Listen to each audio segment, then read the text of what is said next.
Señor Solana, muchas gracias por acompañarnos hoy en el Telediario. Gracias por haberme invitado. En esta cumbre de la OTAN se van a decidir seguramente cosas importantes. Usted conoce bien, fue secretario general de la organización hace años. Me gustaría analizar con usted a qué punto llega la alianza a esta cumbre. Hemos visto unos meses muy intensos donde de alguna manera se están reequilibrando las fuerzas, donde Rusia ha invadido Ucrania, donde se ha constatado que hay más allá de los Estados Unidos, otras fuerzas importantes en el mundo que quieren hacer valer su voz, incluso reformular el orden internacional. Lo que va a salir de esta cumbre de la OTAN va a ser la constatación de ese nuevo mundo que se ha configurado en estos últimos años. Bueno, lo que va a salir sin duda es una adaptación a lo que conocemos hoy del mundo nuevo y a lo que proyectamos que pueda ser el mundo nuevo, ¿no? Pero sin duda el hecho de que estemos en una situación de guerra entre Rusia y Ucrania es fundamental para lo que vaya a pasar estos días en la alianza. Habrá que responder, habrá que declarar lo que pueda pasar en el futuro y habrá que dejar señales muy claras de que la OTAN va a seguir defendiendo a sus miembros y con toda la fuerza que pueda hacerlo, si es que son atacados, ya sea por Rusia o por cualquier otro país. El origen de la alianza es sin duda reforzar la seguridad de todos los aliados frente entonces a la Unión Soviética. Durante años parecía que había perdido su razón de ser o su objetivo más claro. De alguna manera esto ha devuelto fuerzas, intenciones, objetivos a la OTAN. ¿Lo ve como una alianza de futuro sólida? Bueno, es una alianza clarísimamente de presente y de futuro, y ha tenido que ponerse en estos momentos ante una situación que no esperaba. Yo no esperaba que tuviéramos una situación en la que un país como Rusia atacara a un país como Ucrania, pero ha sido. Y aunque Ucrania no forma parte de la alianza, sí es verdad que es un país próximo a la alianza desde el punto de vista geográfico y desde el punto de vista político, y por lo tanto pues estamos tratando de ayudar a que Ucrania pueda defenderse de un ataque injusto y brutal. Venimos de años de cierta tensión entre Estados Unidos y Europa, sobre todo durante la presidencia Trump. No, durante el presidente Trump lo que hubo fue un desentimiento, digamos, por parte del presidente Trump de las relaciones transatlánticas. Prácticamente tuvieron un bajón las relaciones transatlánticas, todas sus manifestaciones, no solamente la seguridad, sino el comercio, incluso las relaciones políticas. ¿Ve ahora un bloque más sólido, un mayor entendimiento transatlántico? Hombre, ahora hay un bloque más sólido que se puede además reconocer, porque hay dos países muy importantes que van a entrar en la Alianza Atlántica. Son dos países europeos que han contribuido desde el punto de vista de las operaciones militares en Europa con mucha generosidad, pero que no formaban parte de la alianza. Y son dos países con mucha capacidad y experiencia militar. Finlandia, piense usted que es un país que tiene una frontera con Rusia larguísima, es decir, que es un país que es vecino de Rusia desde hace mucho tiempo, desde la historia, ¿no? Y que ha tenido que vivir confrontaciones con Rusia en algunos momentos de la historia. El que haya llegado a la conclusión de que en este momento, en esta hora, no en el año 45, sino que en esta hora, le interese más estar en la OTAN, es una buena lectura de lo que está pasando en el mundo. Y lo mismo se puede decir de un país también como Suecia, que era un país neutral desde hace mucho tiempo y que ha decidido también que prefiere estar en la alianza. Por tanto, eso va a hacer más potente, digamos, la componente europea de la alianza. Y eso es muy bueno para Europa también, ¿no? El que tengamos todos los países de Europa formen parte de la alianza, con lo cual la capacidad de cooperación entre las dos instituciones puede ser mejor. Estamos viendo en el caso que usted mencionaba de Suecia y Finlandia, otro país miembro de la OTAN como es Turquía, tratando de poner trabas por cuestiones internas, de asilo a kurdos y a grupos políticos kurdos en esos dos países. ¿Cree que eso se va a solucionar, que en esta cumbre vamos a poder ver? Bueno, yo estoy seguro que se va a solucionar, no sé si se va a solucionar en esta cumbre, o si habrá que posponerlo un poco más esa decisión, pero la decisión está tomada. Yo creo que no habrá problema ninguno para que se lleve a la práctica. Lo que sí le digo es que no sé si Turquía estará en situación de tomar esa decisión estos días o tendrá que esperar unas semanas después, pero vamos, la decisión está tomada y es una decisión muy importante también y un mensaje también muy importante para Rusia. Hablamos de esa consecuencia que ha tenido la invasión en Ucrania, de esa mayor solidez en las relaciones transatlánticas, pero también por otro lado se ha visto cómo el mundo ha cambiado mucho en estos años, es decir, esa solidez, ese discurso y esa voz única de Occidente frente a Rusia no ha sido un mensaje quizá tan demoledor como se podía esperar en años anteriores. Es decir, ahora existe China, existe en India, hay muchas grandes economías en desarrollo que le están sirviendo, digamos, de salvavidas a Rusia. Una voz unida de Occidente antiguamente hubiera sido prácticamente demoledora, hoy no lo es tanto. Bueno, yo creo que el mundo es un mundo mucho más complejo que el que teníamos a la salida de la Guerra Fría, digamos, ¿no? Es verdad que China es hoy una potencia muy importante y es una potencia tecnológica, no es una potencia agrícola, digamos, es una potencia tecnológica muy importante. Pero la OTAN fundamentalmente tiene una definición y un objetivo que es para lo que nació, que es para Europa. Es la seguridad de Europa frente a Rusia. Y hubo unos momentos difíciles cuando, claro, es que hemos vivido la caída del muro de Berlín, la ruptura de la Unión Soviética, que es un momento fundamental, el año 91. Y de ese momento surgen los países que se separan 3 países de la vieja Unión Soviética, Ucrania, Rusia y Bielorrusia, y de ahí salen muchas ideas y muchas sugerencias que hicieron también que la alianza se ampliara. Y se amplió aquí, en Madrid. En 1997, aquí en Madrid, hubo una cumbre muy importante también, pues fue la primera vez que se abrieron las puertas de la alianza a países que estaban en el Pacto de Varsovia. Y se hizo además una cosa muy importante también, que se creó en Madrid también una organización nueva, que era el Consejo OTAN-Rusia, y otro Consejo OTAN-Ucrania.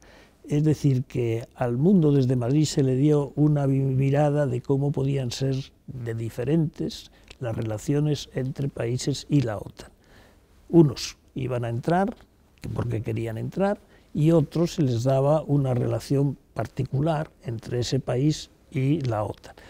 Y los dos países eran Rusia y Ucrania. Por tanto, ya Rusia y Ucrania eran países importantes para la alianza desde hace mucho tiempo. Estamos hablando de otra etapa, usted era secretario general de la OTAN y que deja muy a las claras cómo ha cambiado el mundo, ¿no? Había un momento de entendimiento con Rusia, había caído la Unión Soviética. ¿Por qué la relación se ha ido degradando tanto? ¿Ha habido un error de percepción de la amenaza por parte de los rusos o simplemente esto es un discurso que utiliza Moscú? Bueno, ha habido muchísimas cosas. Fíjese, todavía estamos hablando del siglo XX. Todo esto pasaba en el siglo XX.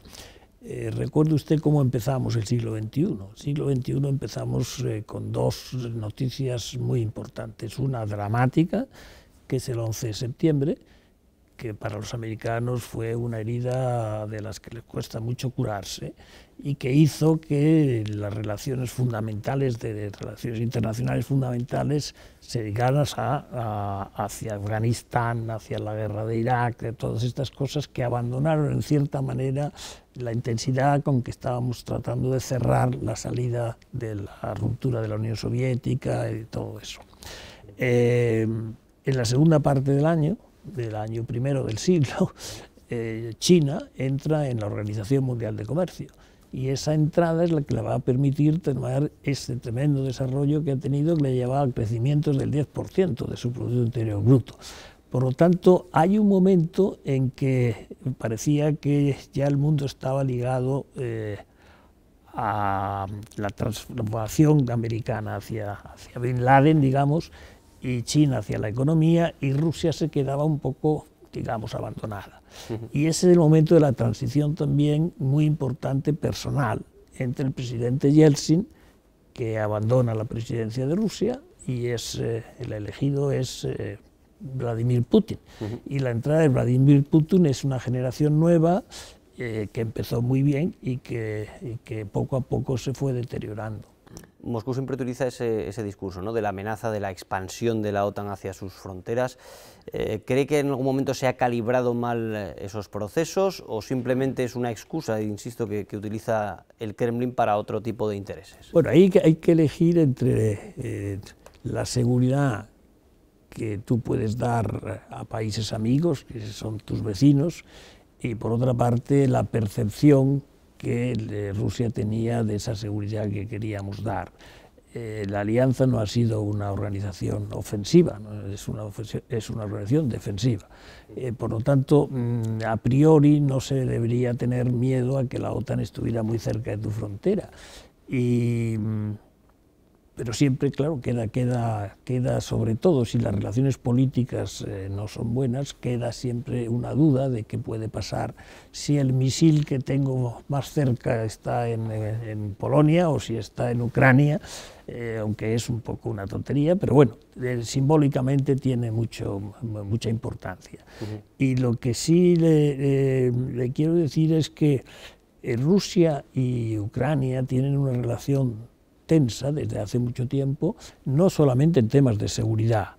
Te quiero recordar que el tema más importante, la tensión más importante entre Rusia y Ucrania, Maidán, en el año 2014, no trae causa de la OTAN, trae causa de que estábamos negociando en ese momento un acuerdo comercial entre la Unión Europea y Ucrania.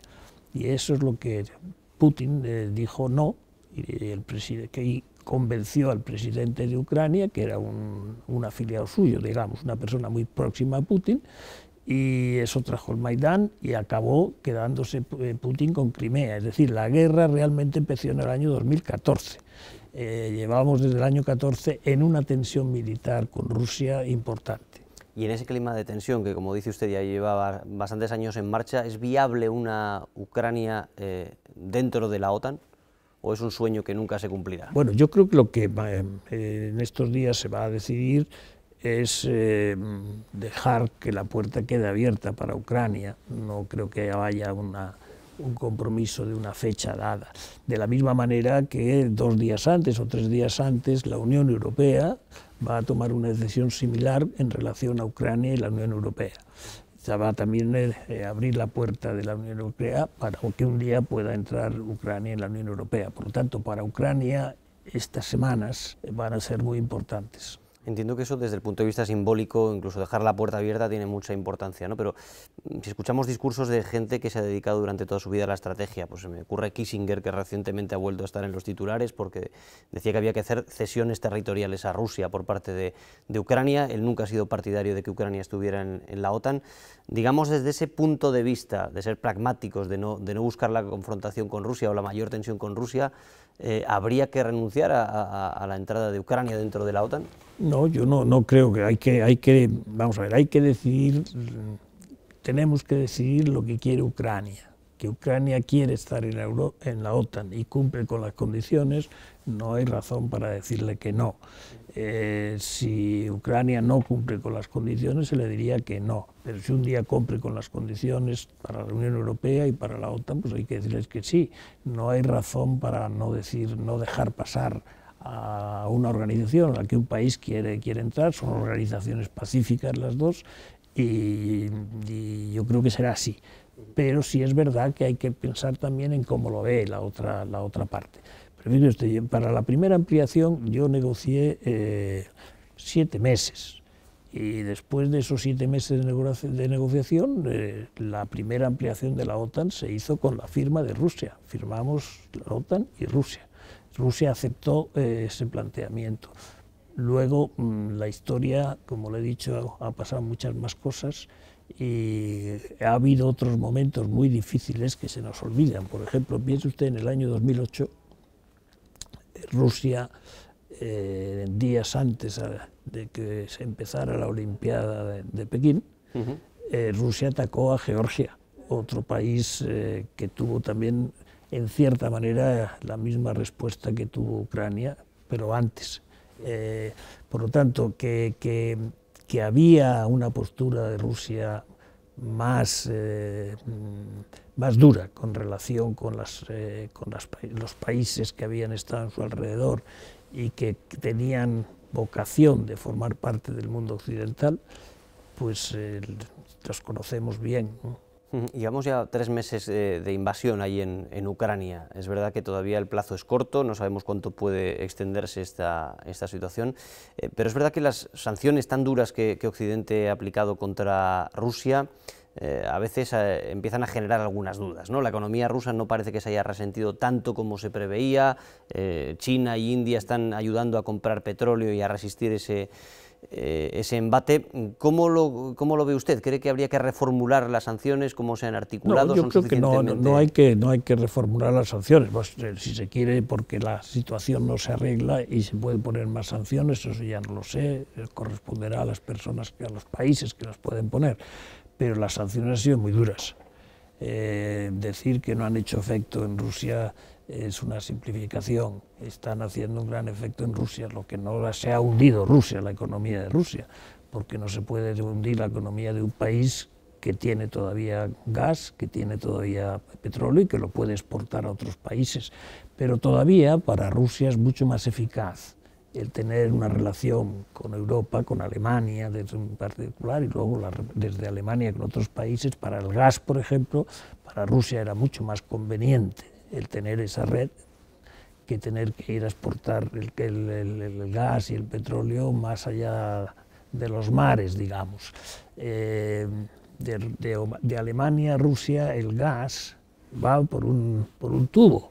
De Rusia a China el gas no va por un tubo, a una parte muy corta por un tubo, tiene que salir al mar y es mucho más complejo lo que tiene que hacer. Es verdad que Rusia se va a acostumbrar a tener que hacer esas cosas, pero de todas maneras es un tema duro para Rusia, lo va a ser, sí. ¿Y cree que esa relación entre Europa y Rusia se puede reconstruir en el futuro, en un corto plazo? En estos momentos es muy difícil hablar de reconstrucción, pero yo siempre quiero decir y digo que nosotros no estamos contra Rusia, nosotros en este momento estamos contra Putin. Europa está contra Putin, no contra Rusia. Rusia hay que esperar que un día pues, sea un país distinto al como se ha comportado en estos años, y que se podrá tener una relación más normalizada con ellos. Lo que sí no podemos dejar de pensar es que Rusia forma parte de un territorio que es Europa, la gran Europa, digamos, ¿no? Y que por lo tanto, si usted se pone a andar desde Lisboa, puede llegar al Pacífico sin tener que pasar ningún mar y pasa por Rusia. Por lo tanto, formamos parte de un macizo de la tierra que no nos podemos separar, ¿no? Estamos juntos, vivimos juntos, por lo tanto, una relación de proximidad habrá que tener siempre con Rusia. Le quería preguntar por otros frentes de la OTAN en los que España está especialmente preocupado, ¿no? Me refiero al flanco sur, a las amenazas que puedan llegar de África, que vienen de largo y que se complican todavía más con esta crisis también que afecta a la alimentación y a otros muchos órdenes. Me refiero a eso, al Sahel, a toda esa franja donde se extiende el yihadismo, donde hay una gran explosión demográfica también, un gran movimiento migratorio hacia Europa. ¿Qué puede hacer la OTAN allí? ¿Qué nivel de amenaza puede llegar desde el sur? Vamos a ver, en el flanco sur, es decir, en el Magreb y más allá del Magreb, en África hay problemas muy serios que todavía no se han resuelto y que tenemos donde no hemos dado suficientemente respuesta los europeos y en general el mundo. Piense usted en la pandemia. En la pandemia usted tiene 3 vacunas o 2 vacunas, yo tengo 3. Es muy difícil encontrar a una persona en África que tenga una. Por lo tanto, ahí sí que tenemos una responsabilidad para con África, pero tenemos también una responsabilidad de otro orden, de orden de seguridad. Hay inseguridad, sobre todo en la parte que usted ha mencionado, el Sahel, y eso es un lugar de transición o de tránsito de muchas cosas. droga, de armas, de personas también. De personas, y eso sí que es un tema que puede generar tensión muy fuerte. Y además tenemos la información de que Rusia también está interesada en jugar un papel en esa zona de África, así como lo está China. China está más preocupada con la parte sur de África porque es donde tiene más capacidad negociadora, pero los temas de seguridad está también preocupada Rusia. Y es muy importante para nosotros tener seguridad en esa parte, que es muy próxima a nosotros, desde muchos puntos de vista, casi estamos juntos. La distancia que nos separa en el estrecho es muy poca y por tanto la tensión migratoria puede ser muy alta en esa situación y bueno, tenemos que tener la seguridad de que somos capaces de gestionar eso bien. Y gestionar eso bien, pues pacíficamente, con relaciones políticas, que es como hay que hacer las cosas, ¿no? Estamos ya terminando, señor Solana. Le quería preguntar algunos puntos más, por ejemplo, sobre el gasto militar, ¿no? Ese ha sido un problema siempre grande, especialmente en las sociedades europeas, ¿no? Estados Unidos desde hace muchos años insistía en que dentro de la OTAN había que aportar más dinero, más gasto en defensa, etcétera. Parece que esta crisis en Ucrania, no sé si usted lo ve así, como un punto de inflexión, donde ya los gobiernos europeos hablan más abiertamente de incrementar ese gasto, incluso las sociedades europeas parecen más receptivas. Sí, hay una decisión tomada por países concretos que ya la han tomado unilateralmente. Alemania. Alemania es el primer país de la Unión Europea que ha dicho que va a gastar más. Todos van a tener que gastar un poco más porque no llegamos al 2% que nos habíamos comprometido hace años. Pero lo importante no solamente es gastar, sino cómo se gasta y dónde se compra. Yo creo que es muy importante que la Unión Europea, ahora que tiene dos países nuevos que están en la OTAN, que están en la Unión Europea, casi todos los países de la Unión Europea están en la OTAN. Por lo tanto, la relación entre la Unión Europea y la OTAN tiene que ser un poquito distinta de cómo era antes. Y yo creo que tenemos la posibilidad de que haya una relación entre todos los países de la Europa participando europeamente, si me apura la expresión, he dicho europeamente, lo quiero repetir, con los Estados Unidos y con los otros miembros de la OTAN que no son europeos. Y yo creo que eso está al alcance, que habrá que hacerlo y que eso llevará a que sea un funcionamiento mucho mejor la seguridad europea y la seguridad también transatlántica. Ya para terminar, una última pregunta relacionada también con la seguridad, aunque centrada en la energía, ¿no? Que de alguna manera también es seguridad para los ciudadanos. Europa parece especialmente vulnerable en este escenario, ¿no? Tenemos un gran gigante generador o distribuidor de hidrocarburos como es Rusia, tenemos otros actores que suministran pero que no están tan próximos, y Europa a la vez está dentro de un proceso de transición energética que le ha obligado a tomar una serie de medidas que, no sé si usted lo ve así, nos dan una desventaja quizá en este Bueno, Europa nunca ha tenido ventaja desde el punto de vista energético, no hemos tenido, salvo algunas excepciones, el Reino Unido y con Noruega, no hemos tenido capacidad ni de gas ni de petróleo en nuestro subsuelo. Por lo tanto, nosotros hemos tenido que depender. Y cada país ha dependido de una manera distinta. Nosotros dependíamos a través del sur, otros dependían de Rusia, y lo que sí queremos hacer es una política un poco más ordenada, donde las dependencias sean menores y que tengamos la capacidad de poder tener más valor nosotros mismos en energía. Por eso se está haciendo un esfuerzo tan importante en renovables. La energía renovable, la energía solar, sí que puede ser una parte muy importante del input energético de la Unión Europea, y lo mismo se puede decir de otras energías renovables, el hidrógeno, las baterías. Yo creo que eso sí va a hacer un cambio muy importante en las relaciones internacionales, el tema de la energía. Pero tenemos elementos nuevos, las energías renovables, todavía la fusión está un poco más lejana, pero sí hay energías que no tengan que ser dependientes del CO2. Eso es importante para nuestra independencia energética y es muy importante para algo que no podemos olvidar.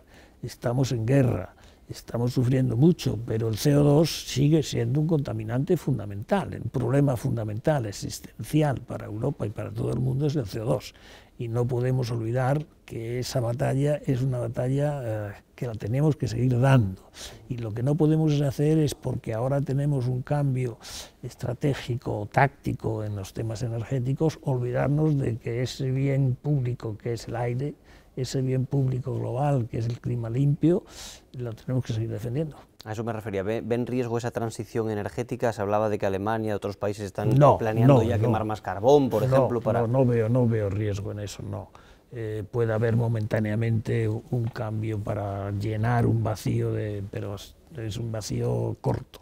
Yo creo que la tendencia sigue siendo la misma y tenemos que seguir trabajando, desde luego los europeos, sin ninguna duda, siendo uno de los grandes patrocinadores del cambio climático. Pues señor Javier Solana, muchísimas gracias por compartir unos minutos aquí en el Telediario con nosotros. Gracias a usted. Gracias.